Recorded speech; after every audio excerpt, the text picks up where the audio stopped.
The Blizzard at Boot Hill, Episode 5.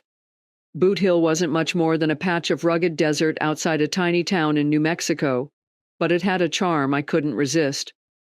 The name came from an old Wild West cemetery nearby, where cowboys and outlaws supposedly rested under the stars. I had planned to stay a few days, just long enough to soak up the history and enjoy the quiet. But the weather had other plans. I'd seen the forecast earlier in the week, a chance of snow.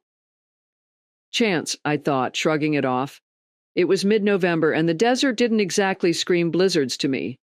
I'd planned for cool nights, not freezing winds and snowdrifts. But as the clouds rolled in that afternoon, heavy and gray, I realized I'd underestimated Mother Nature. By nightfall, snow was coming down in thick, wet flakes, and the wind howled like a coyote in the dark. Miss Daisy, my trusty van, wasn't exactly built for winter storms. The draft from the windows was bad enough to make me dig out an extra blanket, and I could already tell the little propane heater was going to be working overtime.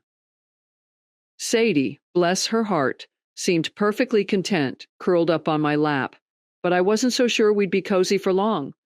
By the second day, the storm had turned the desert into a frozen wasteland.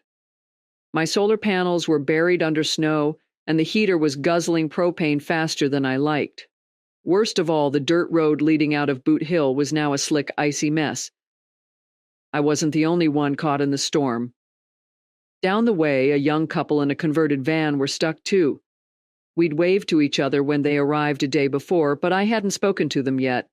Now I figured we could all use some neighborly help. Bundling up in every layer I could find, I trudged through the snow toward their van, Sadie bounding ahead like a puppy despite her years. When I knocked, a woman opened the door, looking relieved to see another human. "Hi, I'm Marge," I said, brushing snow off my sleeves. "Thought I'd check in. How are you holding up?" The woman, Emily, invited me in. She and her partner, Chris, were new to the road and completely unprepared for the storm. Their propane had run out, and they didn't have a backup plan. "No problem," I said, rummaging through my gear. "I've got an extra propane canister you can borrow, and we'll figure out the rest." For the next 2 days, we stuck together like family. We shared meals. My chicken stew stretched further than I thought possible, and swapped stories to pass the time. Chris shoveled out the worst of the snow around Miss Daisy, and Emily helped me rig up a makeshift windbreak for the van. At night, we huddled in their van, warming our hands over cups of tea and talking about everything from favorite campsites to life before the road. They reminded me of myself when I first started, excited but green, learning the hard way that this lifestyle demands flexibility and grit. By the time the storm let up, we'd formed a little bond. The road out was still icy, but Chris managed to clear a path with some gravel he'd found near the cemetery. We caravanned to the nearest town, where we all stocked up on supplies and celebrated with a hot breakfast at the local diner. As I said goodbye to Emily and Chris, I felt a sense of pride. They might have been strangers a few days ago, but now they were part of my road family.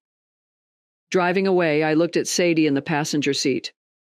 "Not bad, huh?" I said, scratching behind her ears. She wagged her tail in agreement.